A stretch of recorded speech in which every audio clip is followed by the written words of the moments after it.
BJP की करते हैं, जो कि लोकसभा चुनाव को लेकर सुपर एक्टिव मोड में नजर आ रही है। दरअसल अयोध्या में प्राण प्रतिष्ठा के बाद अब बीजेपी चुनाव पर फोकस कर रही है। मिशन 24 को लेकर बीजेपी ने एक रणनीति तैयार की है। केंद्र संगठन ने कामकाज को लेकर रूपरेखा की तैयारी कर ली। दोनों ही प्रदेश में बैठकों का सिलसिला जारी है।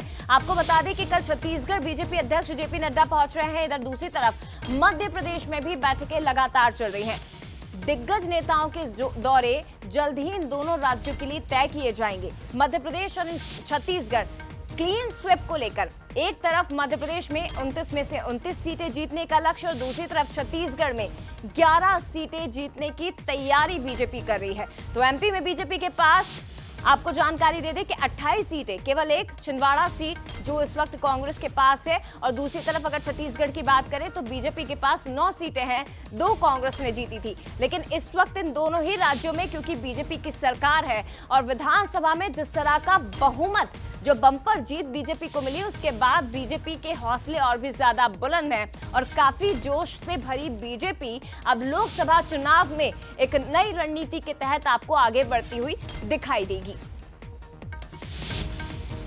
सीधे रुक करते हैं हमारे साथ मध्य प्रदेश छत्तीसगढ़ इन दोनों ही राज्यों से जुड़ गए हैं हमारे सहयोगी। भोपाल से इस वक्त एग्जीक्यूटिव एडिटर मनोज सैनी जी हमारे साथ जुड़े हैं। इसके साथ ही छत्तीसगढ़ से रायपुर से टिकेश वर्मा हमारे साथ लाइव जुड़ गए हैं। सबसे पहले मनोज जी, मैं आपके पास ही आना चाहूंगी, किस तरह की तैयारी बीजेपी की है? सबसे पहले तो बात अगर छिंदवाड़ा की जाए, क्योंकि विधानसभा चुनाव में भी बीजेपी छिंदवाड़ा में सेंध लगाने में कामयाब नहीं हो सकी, लेकिन लोकसभा चुनाव में सीट को जीते, इसलिए किस फॉर्मूले पर आगे बढ़ रही है?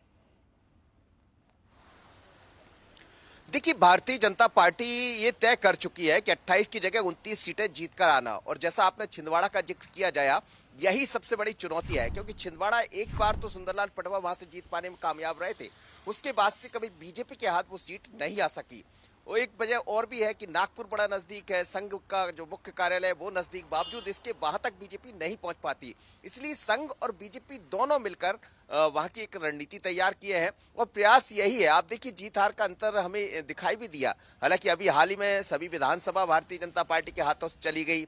दूसरी तरफ हम देखें तो छिंदवाड़ा में खुद कमलनाथ विधानसभा जीत कर आए हैं, लेकिन तैयारियां ये है कि अलग अलग बूथ पर काम करते हुए, सभी विधानसभा को दृष्टिगत रखते हुए एक ऐसी तैयारियां की जाए। और बड़ी बात यह है कि कोई बड़ा चेहरा, शिवराज जी जैसा बड़ा चेहरा भी यदि छिंदवाड़ा से दिखाई दे तो बड़ी बात नहीं होगी। जहां तक बाकी 28 सीटों की बात करें तो कुल मिलाकर कई ऐसी सीटें हैं जहां नए चेहरे दिखाई देने हैं। जैसे कुछ सांसद तो ऐसे हैं जो विधानसभा का चुनाव लड़ लिए हैं, जाहिर है कि उनकी जगह नए चेहरे होंगे, लेकिन ऐसी विधानसभा, ऐसी लोकसभा जहां से लगातार जीत तो मिली, लेकिन जीत का अंतर उतना अच्छा नहीं रहा। हालांकि पिछली बार 2019 में चुनाव हुए तो जीत का अंतर भी काफी कुछ था, लेकिन कुछ विधानसभा में अच्छा परफॉर्मेंस नहीं रहा। लोकसभा की विधानसभा की बात कर रहा हूं, मैं बहुत स्पष्ट करना चाहता हूं। तो इसको लेकर एक बड़ी रणनीति बनी है। 2 दिन पहले भी एक बड़ी बैठक हुई है, और बैठक में जो गांव चलो घर घर चलो जो अभियान है भारतीय जनता पार्टी का, उसका मकसद भी वही है कि 28 सीटें तो जीतनी, 28 के साथ 29 की तैयारियां हैं, और 29 की तैयारियों को लेकर करीब 1 दर्जन से ज्यादा नए चेहरे इस बार मध्य प्रदेश में दिखाई देने वाले हैं, जिसमें सबसे चौंकाने वाला चेहरा, जैसा मैंने आपको जिक्र किया कि शिवराज जी जैसा कोई बड़ा चेहरा भी यदि छिंदवाड़ा से आ जाए तो बड़ी बात नहीं होगी। रणनीतिक तौर पर बीजेपी अपनी तैयारियों में लगी। आने वाले 1 हफ्ते में कुछ वरिष्ठ नेताओं का आगमन भी इसको लेकर भोपाल होने वाला है। बिल्कुल, बहुत महत्वपूर्ण और रणनीति देखिए बीजेपी तैयार कर रही है। लेकिन छत्तीसगढ़ में अगर बीजेपी की बात की जाए तो इस बार कौन सा फॉर्मूला बीजेपी अपनाने वाली है? रायपुर से टिकेश हमारे साथ जुड़े हैं। टिकेश, देखिए, कांग्रेस की अगर हम बात करें तो 2 दिन से लगातार बैठकों का सिलसिला कांग्रेस में चल रहा है, और जो खबरें निकलकर सामने आ रही है कि बीजेपी के विधानसभा के फॉर्मूले पर कांग्रेस लोकसभा चुनाव में आगे बढ़ रही है, दिग्गजों को मैदान में उतारने की तैयारी। लेकिन बीजेपी की अगर मैं बात करूं तो क्या रणनीति पूरी 11 की 11 सीटें जीतने के लिए छत्तीसगढ़ बीजेपी अपना रही है? क्या तैयारियां?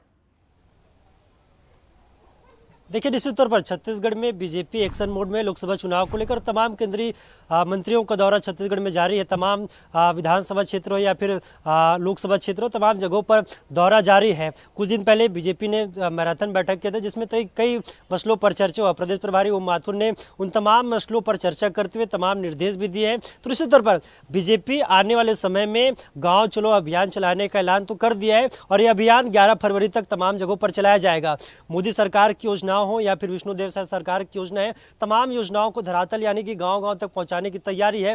निश्चित तौर पर कल जेपी नड्डा भी छत्तीसगढ़ के दौरे पर रहेंगे और सुकमा यानी कि जहां पर लोकसभा चुनाव में कांग्रेस का कब्जा है, उस क्षेत्र में जाकर के निश्चित तौर पर क्लस्टरवार बैठक करते हुए जेपी नड्डा नजर आएंगे। उस वही राजनांदगांव लोकसभा में भी जेपी नड्डा क्लस्टरवार चर्चा करते हुए तमाम जो लोग हैं उनको संबोधित करेंगे। ऐसे में मोदी सरकार की योजनाओं को पहुंचाने के लिए बड़ी बड़ी सभाओं का आयोजन भी होना शुरू हो चुका है। लेकिन इसी तरह जिस तरीके से छत्तीसगढ़ की बात करो, छत्तीसगढ़ में 11 लोकसभा सीट है जहां पर 2 पर कांग्रेस का कब्जा है, कोरबा और बस्तर में, तो इन जगहों पर खासतौर पर फोकस है। वही 5 ऐसी लोकसभा सीट है जहां पर कांग्रेस अपने आप को मजबूत बता रही है, वही बीजेपी भी लगातार यहाँ पर मशक्कत करती नजर आई। तो ऐसे में बीजेपी ये तय कर लिया कि 11 के 11 लोकसभा मध्य प्रदेश इन दोनों ही राज्यों में कांग्रेस के सामने बड़ी चुनौतियां हैं कि वो बीजेपी की सीट पर सेंध लगा सके और उसके लिए उसे एड़ी चोटी का जोर लगाना होगा, क्योंकि बीजेपी की तो अपनी अलग तैयारियां इस वक्त 400 प्लस के फॉर्मूले को लेकर इन दोनों राज्यों में चल रही हैं।